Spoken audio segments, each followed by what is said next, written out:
Hello and welcome to Daddy Issues, the spooky podcast where we talk about father and son relationships in popular culture. It's spooky because it's Halloween. Right, I don't know if you got that. It's Halloween today. Hi Dave. How are you? I'm good, Dom. Happy Halloween. Are you how are you doing? suitably spooked?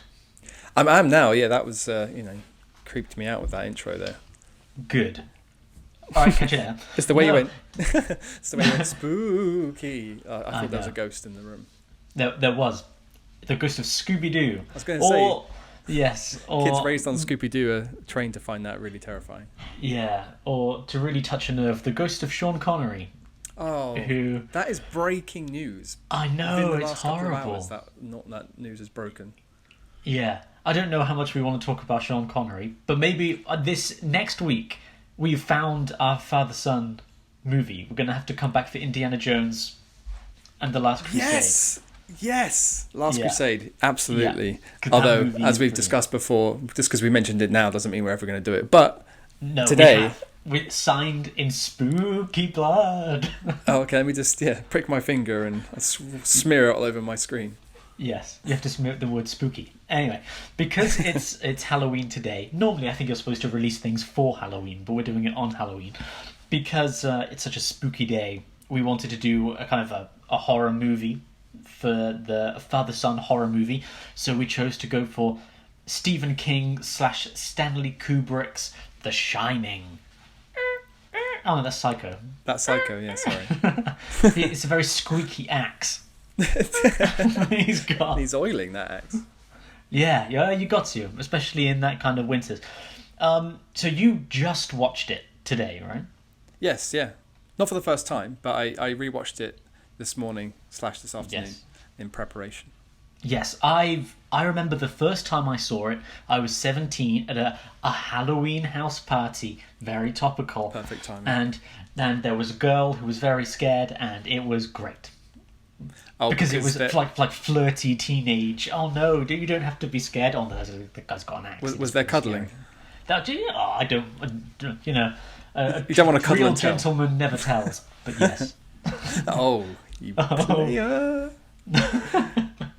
So then, I think I've gone back to it a few Halloweens ago while I was living in Scotland, but this year, two of my favourite students in the world, who are Lisa and Kate. We will again never listen to this, so I can tell them how good they are and how proud I am of them because they won't have to. But Lisa said to me, "Oh, when I go back to school." She's like 18 years old. She said, when I go back to school, our English class, I should have done this a lot better. They live in Russia. Okay, a bit of backstory might be helpful. For our Russian English class, we are studying The Shining. And I was like, well, that's a fucking cool book to be studying. Well, at school, like we did. Oh no, Of Mice and Men's a pretty cool book, but like The Shining is just out there, right? It's just it's not something you're going to get on your GCSE test. No. So it was over the summer. We were in lockdown, and me and Lisa and Kate, we all read the book, and then came back and we spoke about it a lot. Really, like, kind of studied it and went in depth on it, and then watched the movie just after we finished reading the book. I was like, God, this is great. And then I watched it again earlier this week as well. I said to you, oh my God, father and son. Oh my God. You did. That was the message. Yeah, but what did you think, just quality-wise, of the film when you watched it this afternoon? Well, I had never seen it before until about a year and a half ago maybe, where a friend of mine told me it was his favourite ever movie, and I told him I'd never seen it, and he almost basically just left my house to go and get a copy of it. His mouth dropped. But yeah, he returned with a Blu-ray copy that he gifted to me and was like, we're watching it now. So we all sat down and watched it, and that's the first time I'd ever seen it. And I liked it. I've seen it a couple of times now since, but I'd read the book a couple of years, 3 years ago, maybe. Just on a whim. I was on a bit of a Stephen King kick, and I thought I should read it. But when I told this friend who loves the movie that I'd read the book, his heart sank. He was like, no, you can't have read the book first. It's going to ruin it. Right, that's interesting. Yeah, well, when you mentioned that you had read it with your students and then watched it, I wondered if you found that the film had been spoiled at all by having read the book, and as books often do, and contain a lot more detail, a lot more backstory. Do you feel like the film was hurt for lacking in those things or not? Well, let's definitely come back to that, because I think that's like a topic for sure that we're going to have to get into. Okay. I don't think with The Shining we super need to go into explaining the plot. The plot's pretty simple, really. You have the husband and wife and their 10-year-old son. Danny, Something like that, yeah. Yeah, you got Jack, Wendy, and Danny the kid, and the father, Jack, has been hired by the Overlook Hotel, remote hotel in the Rocky Mountains. I think it's the Rockies. It's in Colorado, America. yeah. I don't really know much about American geography, but it's definitely in Colorado. I'm gonna, with confidence, say it's the Rockies. Okay. But he's been hired as the caretaker over the winter because, as similar, they mention at the beginning of the movie, they say, "Oh, is this where the Donner Party were?" Which is like a horribly, a horrible foreshadowing for what the fuck is going to happen to these poor people. Because the Donner Party were a group of American settlers in the 1800s who got trapped in the mountains during the winter and got snowed in, and they all had to eat each other. Yeah. Is that a famous story then? Because I'd never heard that before I saw this film. Yes, yeah. It's one of those kind of like American bits of like national mythology. Yeah. You have like the story of the Donner Party, and it's kind of, this the magic and like dreamlike heroic qualities of the journey out west, with all the settlers and their baggage trains, and like settling this massive nation that the God has given to them, is just goes horribly wrong. Yeah. And like 30 to 40 people all get trapped in the mountains over winter, and they get frostbite and they have to eat each other, and it's horrible, but it's great. Yeah. It's a great story. It's a great story. But then and Jack is just very plainly tells it to Danny, like in the car, like, "Yep, that's a thing that happened. People do that to each other sometimes." Yes, You're yeah. 10. So well, it must be younger than 10. He looks tiny, but yeah, that was the first point in the movie where I went, "Oh, there's a bit of parenting I can make a note of." He tells his son a horrific story when they're about to go to a scary hotel they have to live on their own for 5 months. Yes, yeah. Oh, it's not like the Donner Party, but they did eat each other while they were stuck in the mountains. So just gotta be ready for that kind of thing. And it does do a really nice job of setting that kind of thing up. Like within the first 10 minutes, we've said, "Oh, the Donner Party ate each other in the mountains. Oh, and this hotel is built on an Indian burial ground." Yeah. Which is hilarious now, because I'm not sure if this was the precursor for it, but the whole buried on an Indian burial ground thing is now kind of a joke. Yes. In scary movies. It's like, I think they make a joke of it in The Cabin in the Woods, Joss Whedon and Matt Reeves film. And I think The Simpsons have sent it up so many times too that by the time I saw The Shining for the first time a year ago, I was like, oh, you kind of don't take it seriously. Yeah, I wondered actually at the time. Of course it was built on an Indian burial ground. Yeah, you're like, oh, of course it was. Yeah, and you wonder if at the time people were like, oh, that's interesting, or it was like a completely throwaway line that didn't mean anything to any film goers at that time.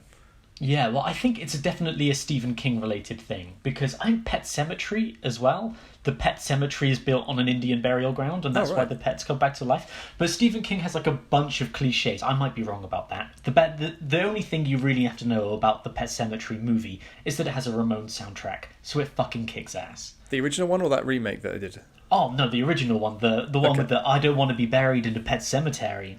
The lyrics from the Ramones. Mwah. Perfect. What came first, the song or the book, and then the film, or was the song written? No, the song was written for the movie. I think. Nice. Yeah, because they were big Stephen King fans.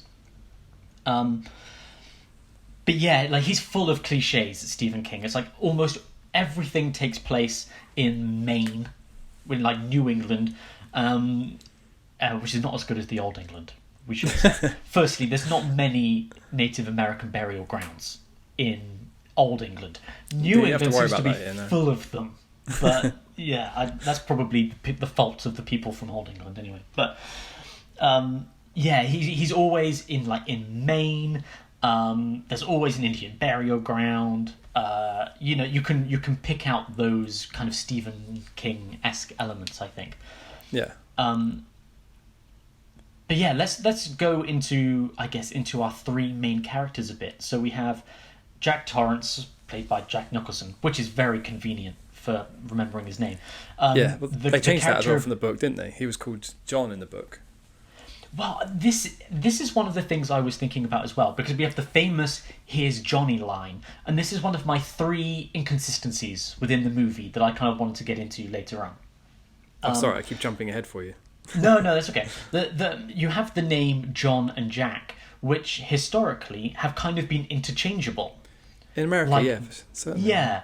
The name Jack seems to be like another shorter version of John or Jonathan. So when he says "Here's Johnny," it's like saying, "Oh, I'm Jack, therefore I could also be Johnny."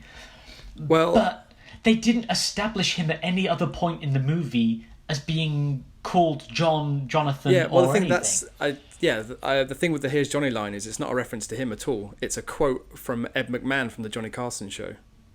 He would announce Johnny Carson by going, "Here's Johnny," and then Johnny Carson would run out, and so that it's just a direct quote from popular culture. It's not anything to do with him. See, that is a real shame that they didn't tie that in more. Because as a British person with very limited knowledge of the Johnny Carson show, that is something that definitely went over my head. Oh, I'm sorry. I feel like I've just knocked one of the pillars of your whole thesis today. Knocked it over. No, I still think it's like, what a weird popular culture reference to have in this movie that doesn't have many popular culture references. Yeah, I think Jack Nicholson supposedly made it up on the spot. Then they kept it in, but that's folklore. Who knows? I bet he smashed that door in like 100 times, coming up with different zingers every day. And poor Shelley Duvall is on the other side of that door going, "Oh my god, not the Johnny Carson show, I can never watch it Maybe that's again." why she's so terrified. She's like, "Oh no, what zinger is he going to ad-lib this time?" Oh god, there's been so many. He's going to be introducing the Beatles next. So, we've got Jack Nicholson as Jack Torrance. What do you think of Jack Nicholson's performance in this film? He definitely doesn't hold back. I think he goes full. I don't know what the phrase is. Full Jack Nicholson. He goes full Jack Nicholson. Yeah, I don't know. It's really hard to watch films from a bygone era, and then analyze the acting, because a lot of the time, because acting has changed a lot over the decades. So now you look at it and it looks maybe a little bit hammy and a little bit over the top, but at the time I'm trying to imagine that maybe it was a bit more. It was terrifying, and people didn't see actors on screen; they just saw the characters. So whereas now I always watch a movie and go, "Oh, that's an interesting choice by that actor," or "He's done a really good job here." Whereas a more, I suppose, what's the word? A less educated, not educated, because I've watched 1,000 films, but maybe if I was 33 in 1980, I would only have watched a couple of hundred movies, and I wouldn't be quite as, well, not even 100. I don't know. Films are so readily available now, and there are so many. The catalogue is so huge because of time. It can be difficult to take yourself out of that. I'm the viewer. This is a movie. That's an actor. Lighting, camera placement, script writing, all of that is an element of it. So yeah, now I think Jack Nicholson has made some really cool choices, and he definitely went all out. But and as well, having read the book first, it was hard to not take that as another. What am I trying to say? Another influence on his choices. Yeah, I think getting into the book in a minute is a really good idea. But I think what you're saying about Jack Nicholson as an actor is kind of interesting and true, and it comes from the way I think about it comes from the John Mulaney, Nick Kroll, "Oh Hello" on Broadway thing, which is one of my favorite things of all time. But there's a bit on that where they talk about acting in the 1970s, and it's like that post-Marlon Brando inspired generation of actors, right? Yeah. Where that generation of actors, they're very quiet and they don't say anything, and they drink black coffee, and then they suddenly shout, and then that's acting. Yeah, like right. Al Pacino And, is like a perfect example of that. Yeah. And it's like I'm very quiet and intimidating, and then it's like those are the two modes that an actor in the 1970s has. It's quiet, pensive, and drinking coffee, and then exploding in fury. And those are the two gears that they've got. Yeah. I think that's definitely where this performance comes in. Because what do you think of his relationship with Danny? So the character Danny is played by Danny Lloyd. Again, you have the dad called Jack, played by Jack, and the son called Danny, played by Danny. Very convenient. But what do you think of their relationship as a father and son in this movie? They don't really spend any time giving you any inkling. I thought the time when they're in the car driving to the Overlook Hotel is the first time you really see them interact, and all you see is Jack. So Danny says he's hungry, and Jack just says, "Well, you should have eaten your breakfast before we left." So and then he tells that cannibal story of the Donner Party. Yeah. But they don't really spend much time developing that relationship. No, there's much more time spent with Danny and his mother, with Wendy, played by Shelley Duvall, is just unbelievable in this film. Poor Shelley Duvall. Yeah, and horrible Stanley Kubrick just absolutely murdering her on the set of this movie. But Danny spends a lot more time with Wendy, and we see them interacting more and making the most out of their time together. Like when the snow falls down, Danny is out with Wendy playing in the snow, and he goes through the maze with Wendy, whereas we just see Jack staring out of the window with creepy, with a madman's eyes. I think that's a good point about their relationship, and a good place to jump over into the book, because what did you think the big differences were in their relationship in comparison to how it was in the book? I don't remember it word for word, but I think there was a lot more time spent in showing, giving us some of the history between Jack and Danny. And I know that later on, Jack goes tells the bartender about the time that he hurt Danny. Yes, the momentary loss of muscular coordination. What does he say? Yeah, exactly. Momentary loss of muscular coordination.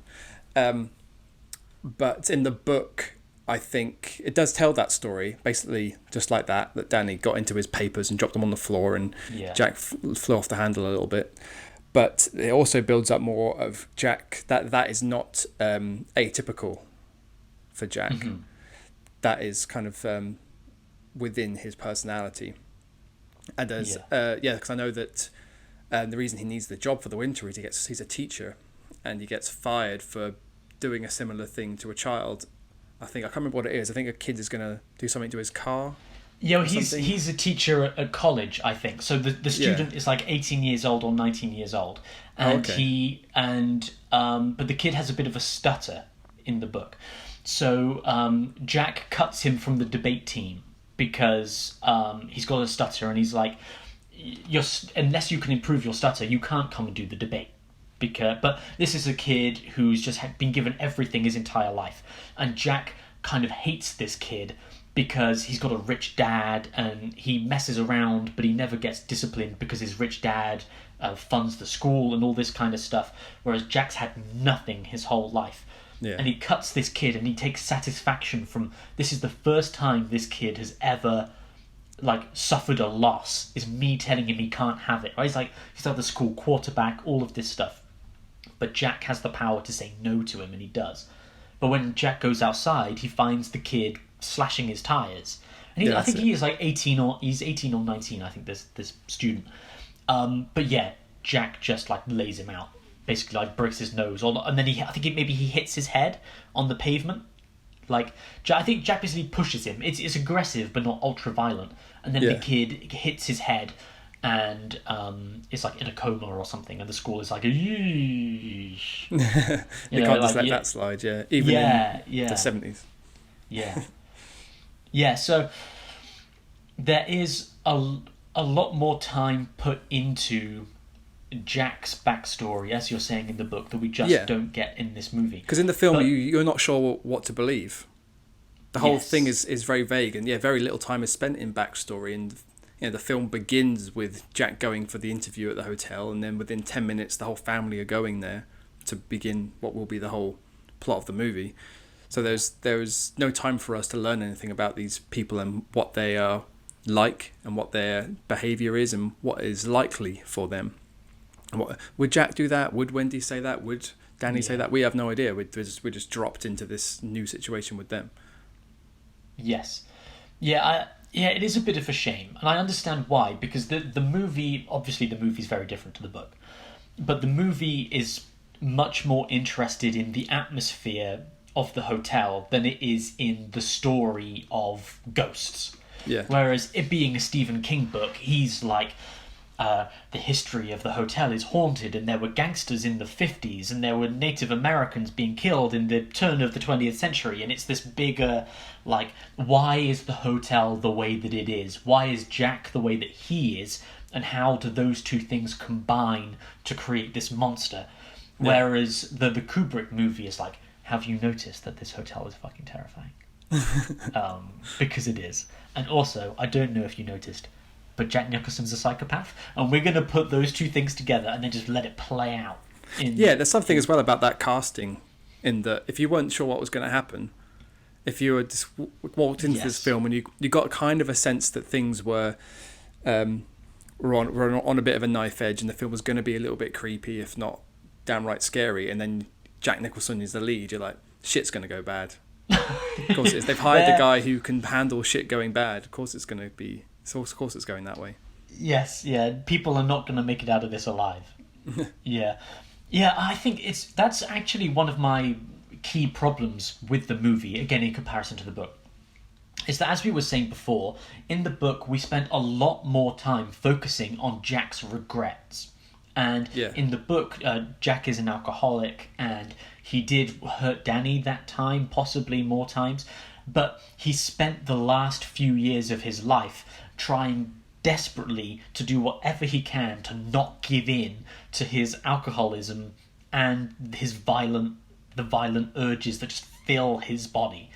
And that's why he's so ashamed when he does hurt this student, because he spent years trying not to do this, because he knows that Wendy, his wife, is like a centimetre away from leaving him.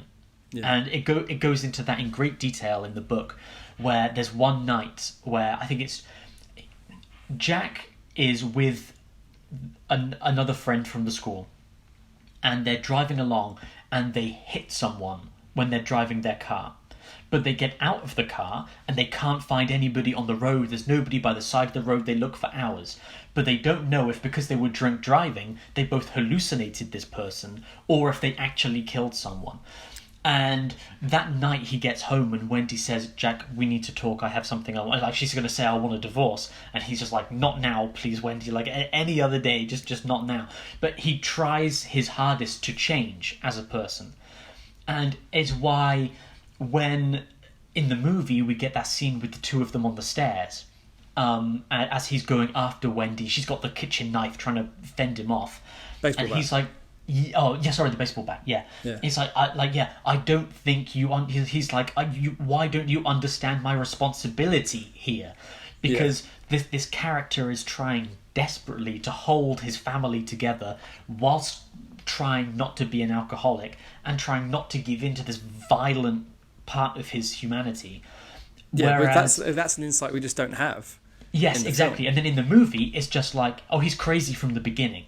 Right there, we don't get to see how the Overlook Hotel wears him down, like, because the whole of the book, once they arrive at the hotel, is the hotel trying to like a spider get its legs into his mind to unlock this violent part of him, and him trying desperately to fight back, and he just can't.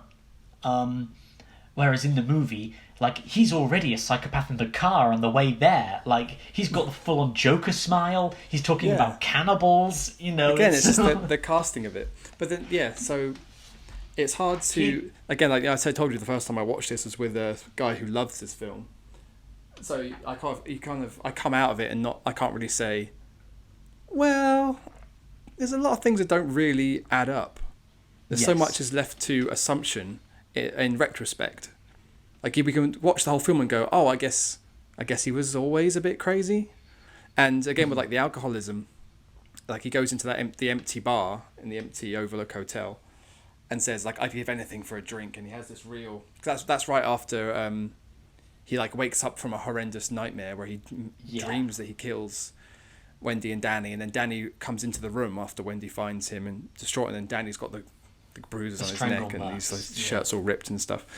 So he's already in. Wendy accuses him of hurting Danny. Yeah, again, and we have no context for that. So exactly, when that happens, that pays off later.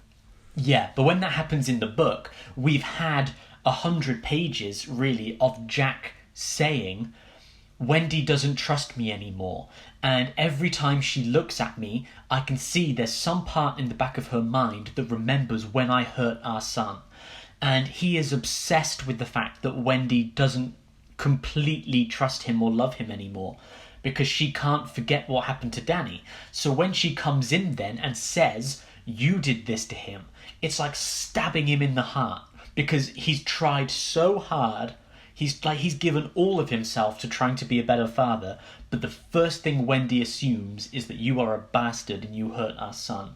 And in the book, it is like him getting a kick in the gut, whereas in this one, it's like, well, he is a bit of a crazy person. So I frankly wouldn't be surprised.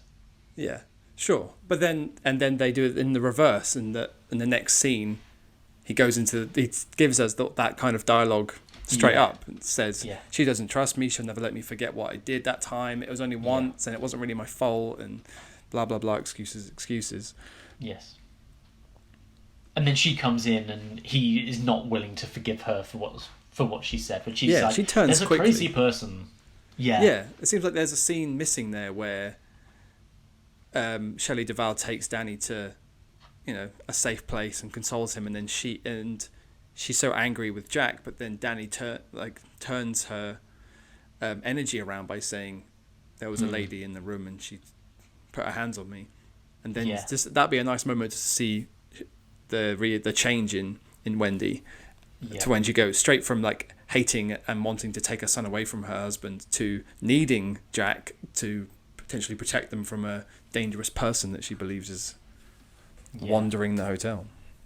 Yeah, I think one of the things the book does really nicely is there's that line in the movie where Jack says, I didn't hurt him, I love the little bastard, or something like that. Son of a bitch, yeah. Yeah. And do you... When that happens in the book, I believe that is true. Right? I believe that Jack is a hurt, twisted, desperate man, but I do believe that he loves his son. In the movie, do you believe that Jack loves Danny? Yes, I think so, because there's a scene just before that where Danny sort of comes into their apartment and Jack is sat on the edge of the bed. Yeah. And it's a little bit creepy, like, and he beckons Danny over and puts him down on his knee, but he's actually very sweet to him. So like, he asks him how he's doing and if he's having a good time, and gives him a hug and kisses him on the head. And you're like, oh, okay, so he does care. He doesn't look like he's really forcing himself to be this way. No. But he's not like a loving cuddle. He's got the dead eyes of a crazy person in that scene, I think. Well, in the beginning when he's on his own, and then when Danny comes in, Danny seems to soften him a bit, and Jack is glad that Danny's there. And then, but it's Danny who's like deadly staring off into the distance, like he's afraid to really engage with Jack. Yeah. And that was the first inkling I got that there is a history there, but you're not quite sure whether it's because Danny seems odd. This whole time he's been a bit of a weird kid, and you're not sure whether this is just another element of that. But then the questioning turns around, and Danny says to Jack, like, do you like it here?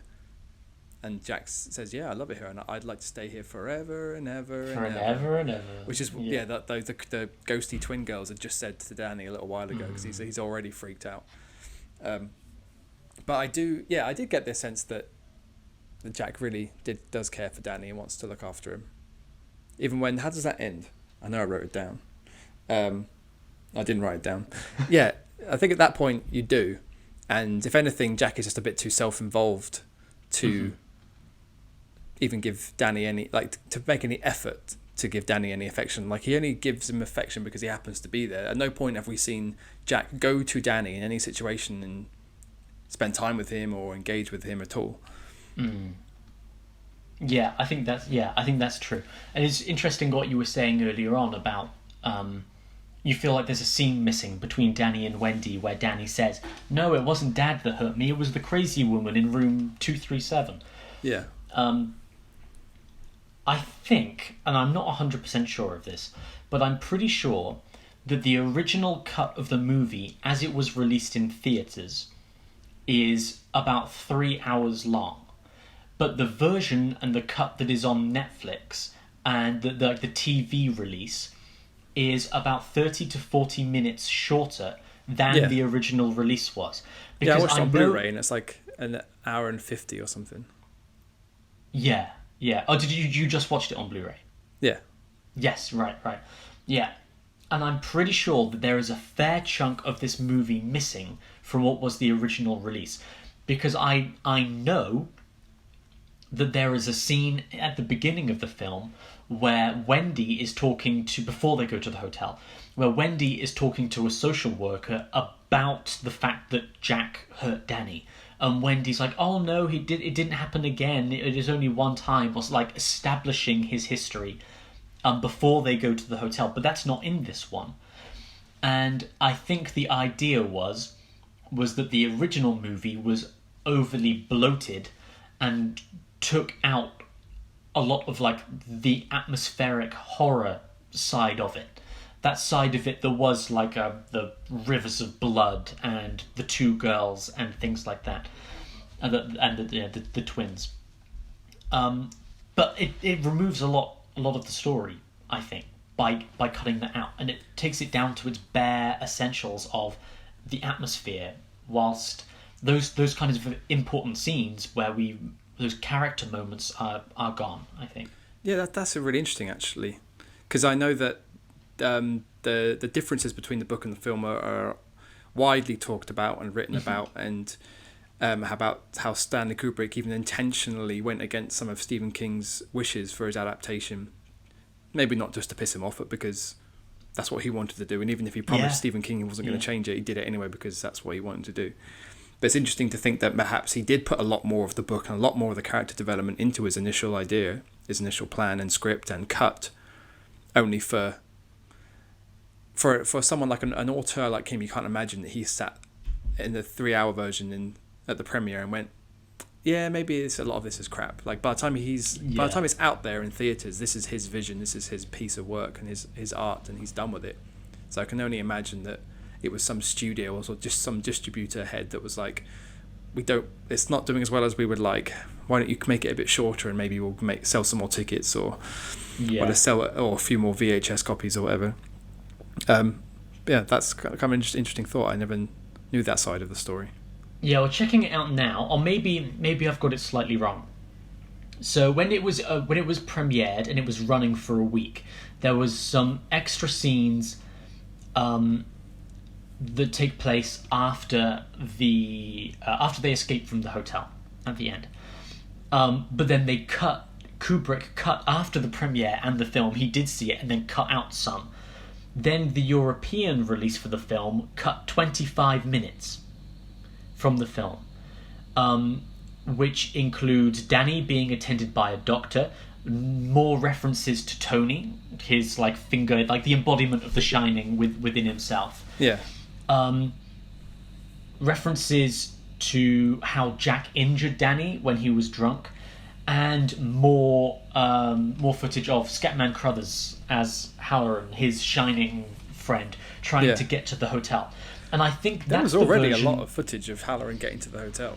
Yeah, there is a fair amount. But like he doesn't have any problems getting to the hotel, really, that we see. They would just cut back and forth to him. It's just a long ass journey, yeah. Doesn't really have any obstacles. No, in the book, it's like, oh, the snow is so bad, his car breaks down, then he has to get a snowmobile, and he has to kind of use the Shining to convince people to lend him, and all this kind of stuff. Yeah. So I think, and I'm not sure, but I think the version that we have is just missing some of those moments that give us more of the relationship between Jack, and especially the backstory between Jack and Danny, and why Jack is so invested in keeping Danny. And obviously the hotel is invested in keeping Danny in the hotel because it wants the power of the Shining.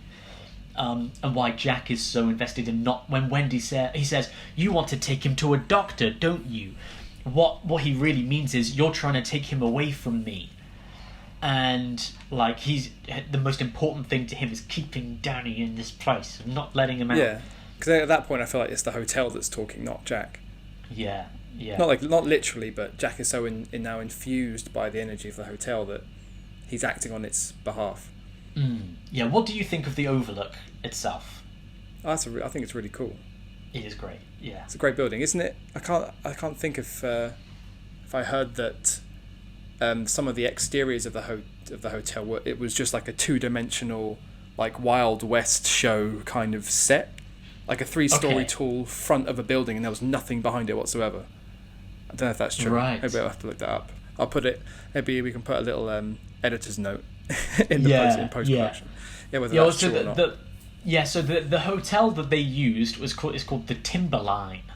I have it here. The Timberline that's Hotel. Not what I read something beginning with an S. That's the one I read. Because I know that it was filmed inside a real hotel, and in the book, this creepy room with the lady in the bathtub is number 217. But number 217 actually exists in that hotel that they were filming in, and they were like, "Can you change the number because we don't want people to be afraid of having been given room 217 after this movie comes out?" So they changed it to 237, which doesn't exist in this hotel. Yes, which is brilliant. That's perfect, I think. Yeah, by the looks of it, the interiors of the hotel were done at a different place, but the exterior was this Timberline Hotel. Sure, yeah, I know it wasn't all filmed on set. A lot of it was filmed in England, wasn't it? Sorry, it wasn't all filmed on location. A lot of it was filmed in England. Yeah, but it's a gorgeous looking hotel from the outside, and it really is kind of terrifying and brilliant in that way. Do you really get what the atmosphere that Kubrick's trying to give across? Like, do you find the hotel itself, because the movie's meant to be scary, but Jack is not the main monster here, right? Like, by the end of the movie, he's the slasher, right? He's Alien, or he's Michael Myers, or whoever, but he's not, like, he's as much a victim as, well, I don't know if that's true, but he is a victim of the hotel by the end of the movie. Yeah. Do you buy into the fact that the hotel and the atmosphere that Kubrick's trying to create, that the hotel is a terrifying monster of its own? I don't know. I suppose in saying that I don't know, that means no, because if I was, then I would be sure about it. But it's hard. It's no, because I'm not sure on what side of the line between supernatural horror, ghosts and evil spirits, whether we're on this side of that line, or whether we're on the side of psychological horror, where the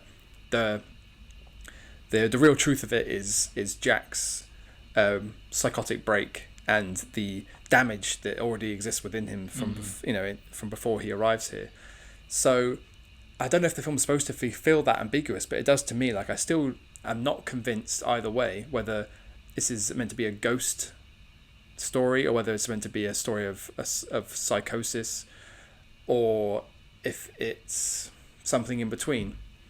But it's interesting, just going back to what we were saying before about how Kubrick cut a bunch of stuff out in retrospect, and we say we miss out on a whole bunch of character development and some other background elements that could help in telling the story and creating more empathy with these characters. But it doesn't. I don't think it hurts the tone of the film, and it doesn't hurt the fact that you're meant to be scared, because it is still scary.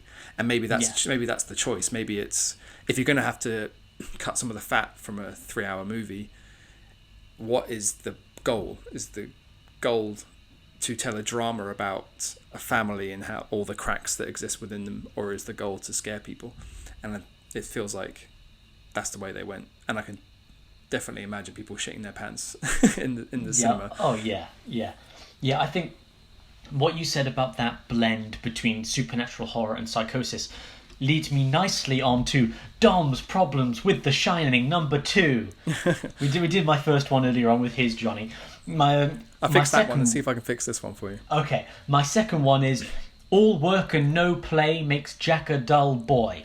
Now this again is one of like the most iconic moments of the film, where this is just before the staircase scene. And Wendy goes over to the typewriter to see what Jack has been working on, because he's there to write his play or his book, whatever it is he's supposed to be writing in the movie. And he's already berated her before. When I'm working, don't come in here. If you can hear me clacking away, don't come in. Even if you can't hear me, don't come in. When I'm working and stay away. But Wendy goes in there and she braves it, and she looks down at his work, and page after page after page after page are just covered in all work and no play makes Jack a dull boy. And it's this incredibly tense, terrifying moment as she goes through 100 pages all completely covered in the same words that he sat there and just repeated on the typewriter, clearly showing that he's had a mental breakdown of some kind, and that she knows he's gone.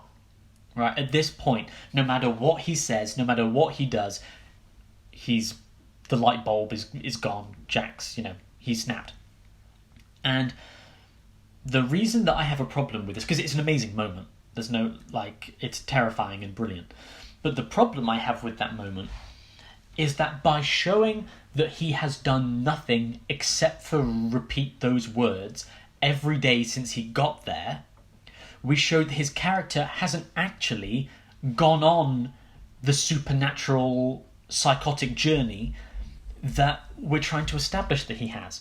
Because if he's written nothing but that since he arrived, then clearly he's been writing all work and no play makes Jack a dull boy for weeks and weeks and weeks and weeks and weeks. Which means the hotel hasn't been probing his mind and corrupting him, because he was already fucking nuts before he got there, is how it reads to me, right? Okay. Because what we don't see, and what would have worked for me, is what would have worked better, is if she looks at the top of his work, and it's the dialogue for a play, right? Formatted like a stage play or a screenplay, and she's looking at it and she's like, oh wow, this is really getting somewhere. But as she goes down, she reads the sentence, one sentence, all work and no play makes Jack a dull boy. She thinks, oh, that's weird. Then she goes through another few pages, and then it's repeated, and then she goes through more and more of his work is being dominated by this until all of his work is gone, and we realise that while he started off doing his writing, he just turned into this monster that he's become. And she can see then that her husband has been replaced by this monster. But rather than her husband being replaced, it's like her husband was already a total psychopath. It doesn't give us that journey of him turning into a crazy person. It's just that for him to have written this much, he must always have been gone. You know what I mean? I know what you mean. And I both agree and disagree with you. I agree that as happens a lot when we speak about the movies and things we watched, it you are very good at coming up with ways that it could be improved from a storytelling perspective, and I definitely think that would have been better. I really like that idea. My rebuttal is is in regards to the timeline, because I was making a note of all of the title cards that come up throughout the film. So the very first one is at the beginning it's like the interview, and then an interview happens, and that leads all the way up to Jack and everyone arriving at the Overlook, and then everyone leaves, and then they're on their own, and then the next title card is a month later. So they've been there for a month, and the first thing we see is the first bit of Danny riding around on his trike. That really, I don't know what the purpose of the sound editing is here, but when he's going over from rugs to hard floor, rug to hard floor, rug to hard floor, and the sound design in that is phenomenal. Yeah, and that's a really early point, I think, where it does unsettle you, and you're thinking, Yeah. why is this so poignant? And he's going around in the circle, right? We And he's follow going in a him circle. through the kitchen, through the Yeah. back, into the So brilliant. so it goes from that to Wendy brings like breakfast to Jack in bed, and he hasn't got out of bed yet, and it's 11:30. And he's like, oh shit, Yeah. and she asks him if he had any ideas yet. How's the writing going? And he says, a lot of ideas, but no good ones. Yeah.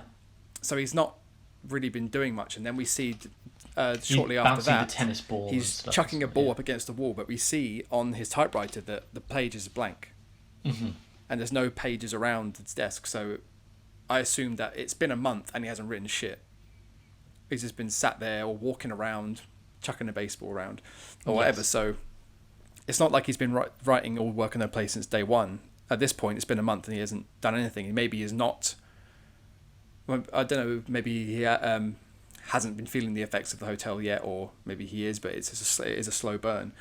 And from that point on, in terms of the title cards, if we presume that they're all like, well, the next one after that is Tuesday, and then the following one after that is Saturday, and then it goes Monday and then Wednesday, and Wednesday is basically the last third of the film.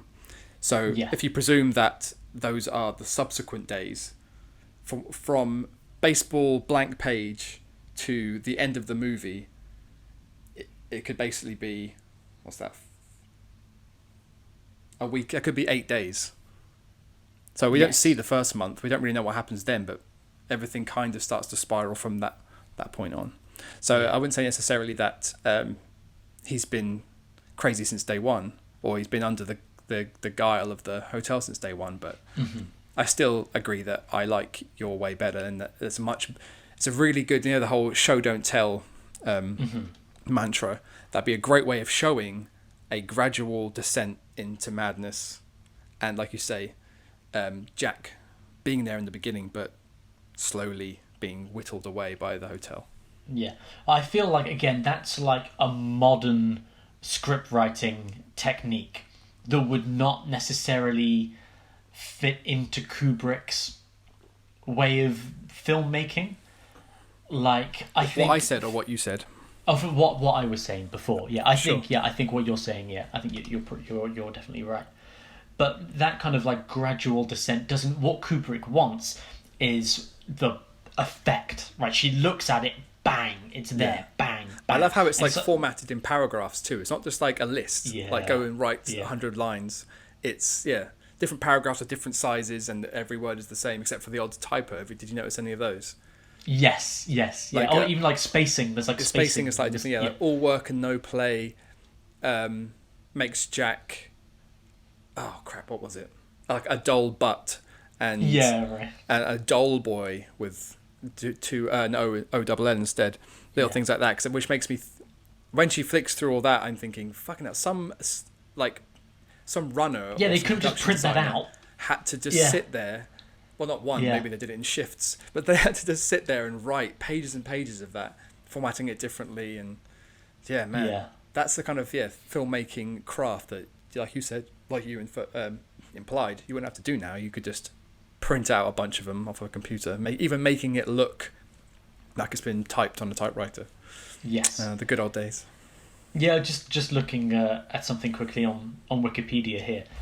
It says that the type, when they were doing the European versions and like the different international versions, they changed the idiom from all work and no play makes Jack a dull boy into something for German. And then when you saw it in German, it was written in German. And when you saw it in Italian, it was written in Italian. But they would change it. So the Italian version is, the morning has gold in its mouth. Maybe that's a common expression in Italy. It's probably going to mean something in Italian. I don't know what it is. If we have any Italian listeners, then let us know.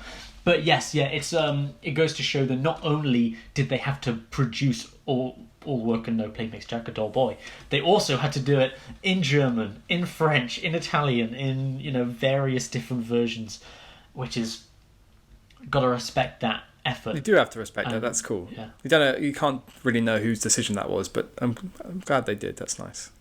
It's a bit like in Captain America: Winter Soldier, at the beginning when he's running around Washington and he goes past Anthony Mackie a couple of times on your left, and then they have a chat about stuff, and Cap gets out his little book of things that he's missed, and that list is different. I know it's definitely different in the US release and the UK release. Maybe it was different throughout Europe too, but those little details which, thinking about it, I think was pointless in Captain America, but I appreciate in The Shining. Yes. Yeah, in the Captain America one, it doesn't make any sense. Like, it's cool that it's there, but it's like, I think, I don't know, but in the British one, I think it says like Doctor Who or something. Yeah, it's got the Beatles and World Cup 1966. So why would Captain America give a shit about that? Yes, it's like an Easter egg that's not an Easter egg because it's so in your face. Yeah, like there are certain Easter eggs that you would either have to pause the frame or be looking right in the background to see. But when you show a list on screen, even if it's not long enough for you to read the whole thing, who's not going to try and read some of that? You know? So I thought that was dumb. Anyway, sorry. That's okay. A typical Dom and Dave comic book or Marvel movie. Yeah, we can't even talk about The Shining without going into an MCU movie at some point. Okay. Well, maybe we can move on to our next segment then. And I didn't realise you had set out segments. So you're very organised. No, it's how much of yourself and your relationship with your father do you see with Jack and Danny from The Shining? I suppose the short answer is very little. That's a good answer to have.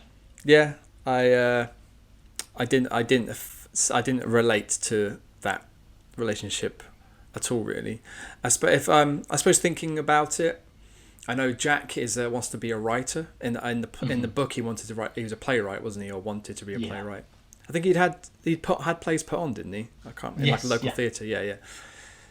So essentially, he's an artist who, like they say, those who can't teach in a cynical way. So he's teaching English and stuff, even though he probably would rather be professionally being an artist.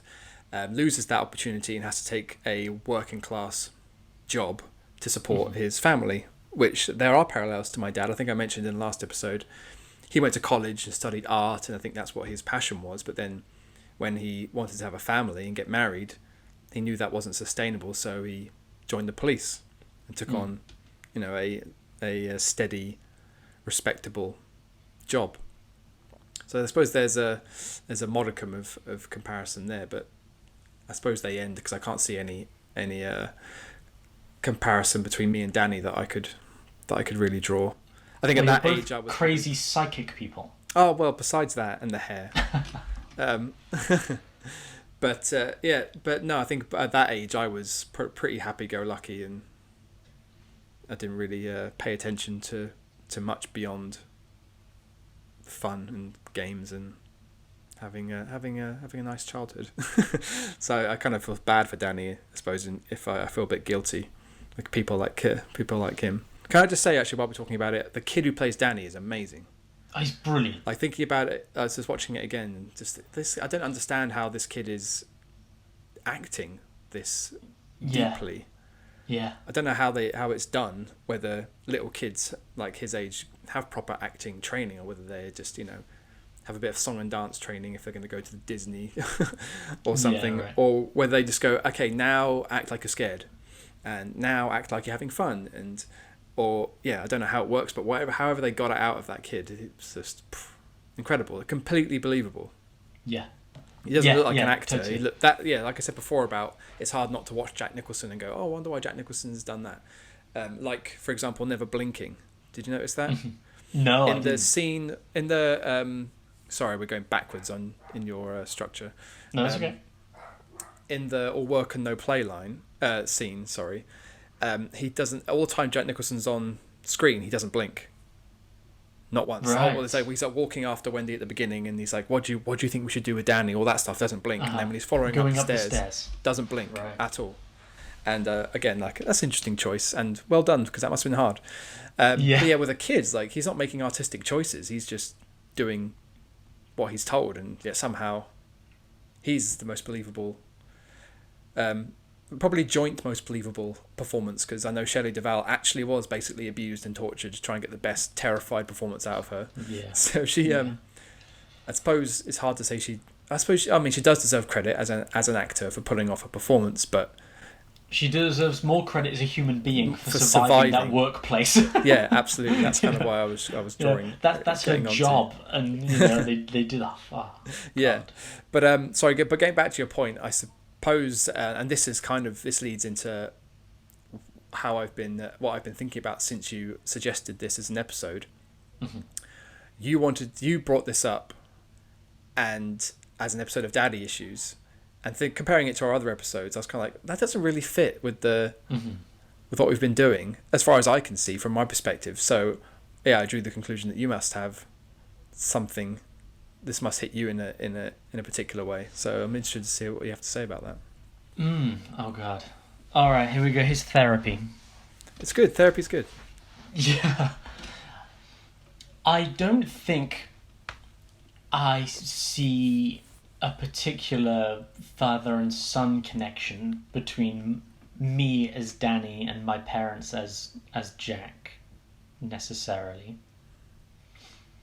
But especially after reading the book, and maybe this is the skill of Stephen King's, is I saw a lot more of myself in Jack than I would like to have done. Oh, right, okay.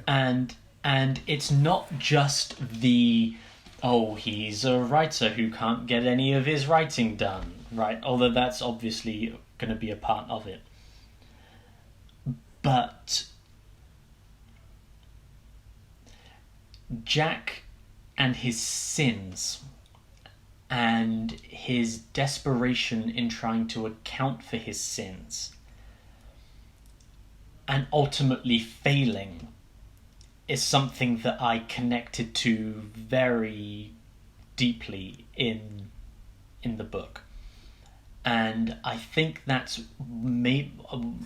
it's not my number 3 problem with The Shining, which I have now forgotten. But it's one of, and what I think is a brilliant film. I think it's the biggest mistake of the movie is that it doesn't make us care about Jack. And maybe in the book we're not supposed to care about Jack because he was an alcoholic who abused his son and stuff like that. But I really connected to that character, and I don't have children, so nobody has to worry about that, and I'm not an alcoholic. And I'm not violent normally. But that feeling of having failed the people you love, having failed yourself, and no matter what you do, it's always piled up against you, and turning yourself into the victim of your own sins is something that I saw in Jack that I very much see in myself, where I feel like there are relationships of mine that I have ruined, friendships of mine that I have ruined, which are entirely down to my own mistakes. And it has been very easy for me to go, oh, well, it's not my fault that this thing was ruined. The other person was unreasonable. But how many other people could have been unreasonable before you're the problem? You know what I mean? And so that's a really interesting one for me, because when we watch things in Daddy Issues, like we watched Lion King and stuff like that, we said we put ourselves in the position of Simba in The Lion King, right? Simba is our protagonist. Whereas The Shining doesn't so much have a protagonist. In the movie, Jack is not a protagonist. He's one of the 3 main characters, but he's not a protagonist. Whereas in the book, it's much more evenly shared between Jack and Danny, I think. And you're supposed to follow Danny as the protagonist. But this is one of the few times in one of these things that we've done where I've seen myself in the father and not in the son. And it made me deeply uncomfortable. Wow. Because I don't want to be the monster that kills his family with an axe. Or at least tries to. So, do you feel like you're doomed to be a victim of your sins in the way Jack does, or do you see that as kind of like a cautionary tale and as a worst possible outcome? Obviously, not literally, but it could go very badly, or it could get better. Yes. So my concern is that what I meant by seeing who was the protagonist. As the audience, we should be trying to see ourselves in Danny, right? The innocent, vulnerable person who was brought to this horrible place that he is not prepared for. And instead, I saw myself in the monster, right? I'm not sure who the audience is supposed to connect with here. Maybe it does hit on a different depending upon the reader. But I do feel I'm 29 now, and when I was younger, I always wanted to go into politics, right? Like there was always I've always been a very, I don't know, I wouldn't say political person, but I guess political person.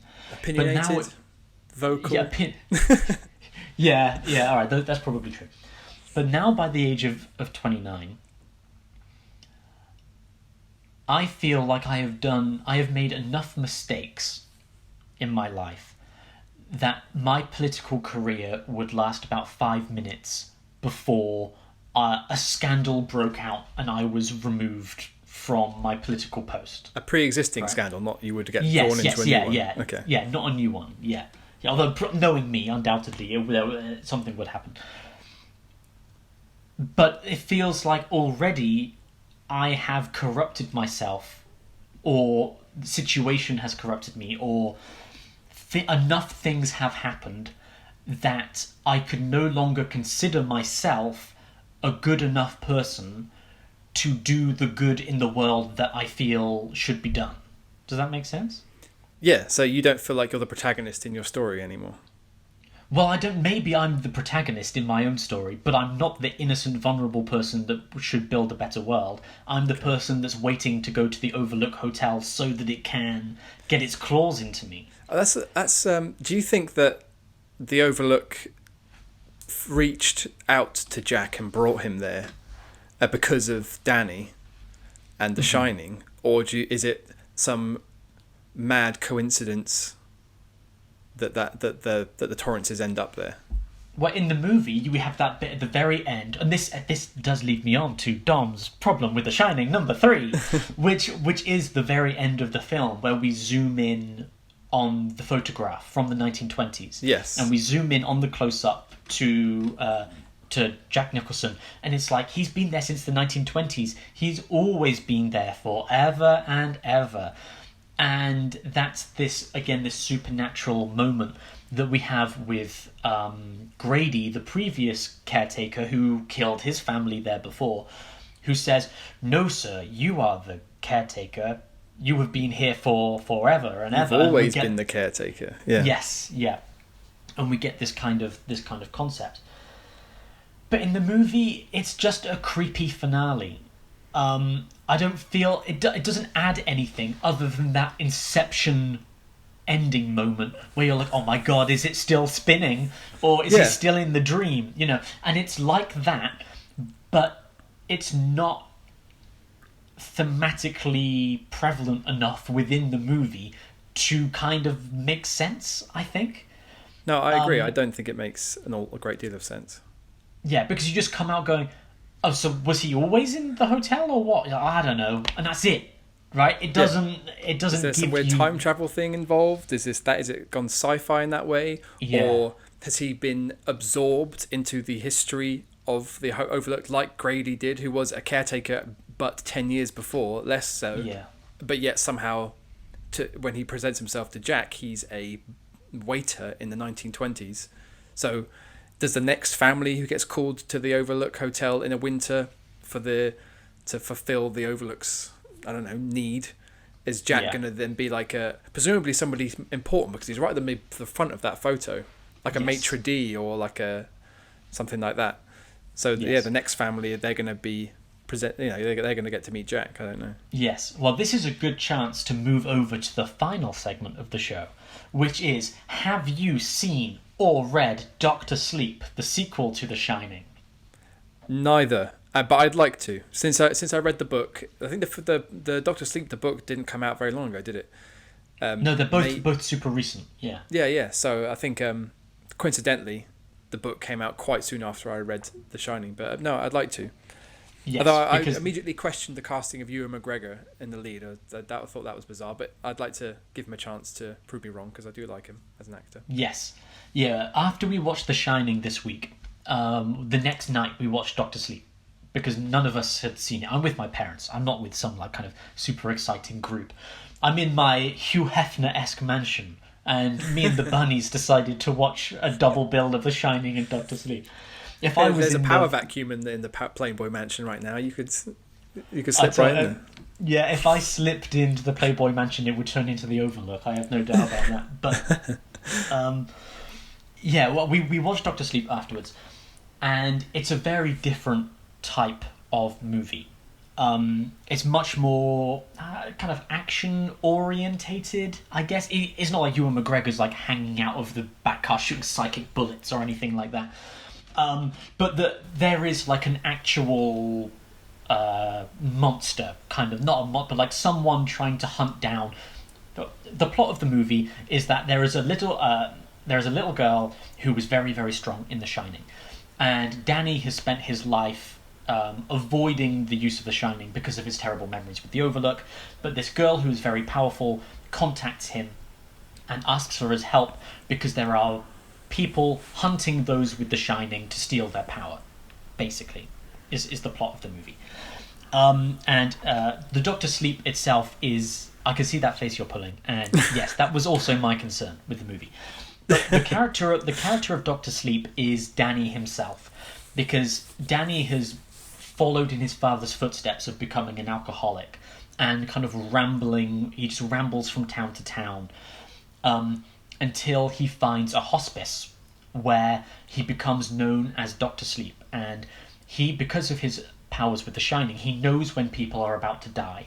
And he sits down with them, comforts them, gives them a peaceful final moment of clarity and happiness as they die, so that he leads them into their death, looking back on their life with, their happiest memory, their first kiss, or the day they were married, or something like that.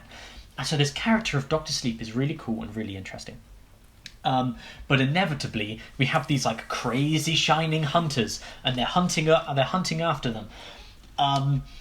And we have the typical action movie moment where it's like, to save us all, we're going to have to go back to where it all began. And so Ewan McGregor as Danny returns to the Overlook Hotel, but this time because he needs it. Because he needs it to defeat these people who were trying to kill him and this girl. And I think the movie was pretty good. Right? I enjoyed the movie. It's not a perfect movie, but it's pretty good. But as you were saying about what is Jack's relationship with the Overlook once he's in the picture, what happens with the next family come in there? The Overlook has been like boarded up at this point. It's like it's derelict, basically, probably because people kept being murdered there. But Danny goes into the hotel and goes to the bar where, because it's the same interior set. The sets are all the same as the original movie, because the movie is an adaptation of the book Doctor Sleep, but also a sequel to the movie of The Shining. So it's this weird cross connection that I think is a really brave adaptation. But Danny goes into the bar, and where Jack saw Lloyd, the bartender, Danny now sees his father, and there is a replacement actor for Jack Nicholson who has Jack Nicholson's exact hair, his exact appearance. It's like down to a T. This guy, it's not, they haven't like CGI'd his face like Grand Moff Tarkin or anything like that, but it's a really good version of Jack Nicholson as Jack Torrance from the original movie. And you have this conversation between the two of them, where Jack has become the spirit that lives inside the hotel. But for Danny knows he's looking at his father, but it's not his father. It's the monster that took his father from him. Yeah. And I would recommend watching it just for that moment alone. because I was just about to say, that's the first thing you've said that's made me go, oh, I think I'll definitely watch this now. When you were saying about the hunters and the people of The Shining, I was like, oh, that's kind of lame. Yeah, that's not cool. And going back to the Overlook, I'm like, oh, of course. Yes. Of course he would. But then now, I just want to see this actor doing a Jack Nicholson impression, really. Yeah, well, that's it. Because he doesn't try and make himself become like a knockoff Jack Nicholson. Yeah, sure. You know, I didn't mean it quite like that, but yeah. I know what you mean. Yeah. Reappearance of Jack Torrance. I do want to see that. Yes, yeah, it is great, and if anyone hasn't seen Doctor Sleep, I'd recommend it. It's like you've got nothing else to do on a day, put it on, and you won't come away from it being like, well, that was a waste of time. It's pretty entertaining. Okay, is there anything else you want to say about The Shining? No, not really. But I'm glad that you brought it up for the reasons that you brought it up, and I'm glad that you got to talk about the parallels that you could draw from it in your own life. But I kind of want to delve into that more. And well, we're going to have to do that on another podcast. Oh, damn, what a tease. Well, maybe we'll have to do this grand therapy podcast that we were talking about before. Yeah. Yeah, why not? Yes, yeah. We'll go over and do one about our horrible traumas and problems with ourselves. But yes, or maybe I'll have to do one with my dad. We'll do an episode of Daddy Issues with my dad where he can, as a counsellor himself, he can tear me apart. Yeah. God. Okay, well, I think we have already decided what our next movie is going to be. I think, yeah, that's definitely a great shout. Yes, after the heartbreaking passing of Sean Connery earlier today. Breaking news. Yes, next up we'll do Indiana Jones 3, the final Indiana Jones movie. There have been no more Indiana Jones movies after that. No, I don't recall anything. No, that movie that doesn't exist is also a father and son movie. So maybe I know, but there are plenty of father-son movies that we don't have to ever speak about ever again. Is that the kingdom of the movie that doesn't exist? Yeah. I think, yes. Yeah. God. Well, thankfully we're not doing that one. We're gonna do The Last Crusade, brilliant movie. Indiana Jones meets Hitler. What more? What more could you possibly ask for? You could pitch the whole movie just on that. I bet they did. I bet that was it. Indiana Jones meets Hitler and his dad, Sean Connery. Sold. Sold. Yep, here's a bag of money. Oh, hello. Oh, thank you very much. It's cake. Cake? It's cake. I've got cake. Is it someone's birthday? It's Rich's birthday on Tuesday. Oh, well, happy birthday. Dave says happy birthday. Cheers, Dave. What kind of cake is it? Yeah.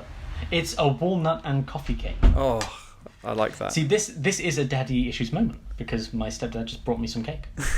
I might leave this in. I think this is staying. Yeah. Well, there you go. The first cameo from one of our dads on the podcast. Yes. To bring me some cake. That's a Put good it down place in to history. Okay, well, thank you very much for listening. And the last sound you could hear is me eating this cake. Some perv in Korea is going to love this. Thank you very much for listening. And I'll catch you next time. Bye. Nice. That was good. That's a nice way to wrap it up, actually.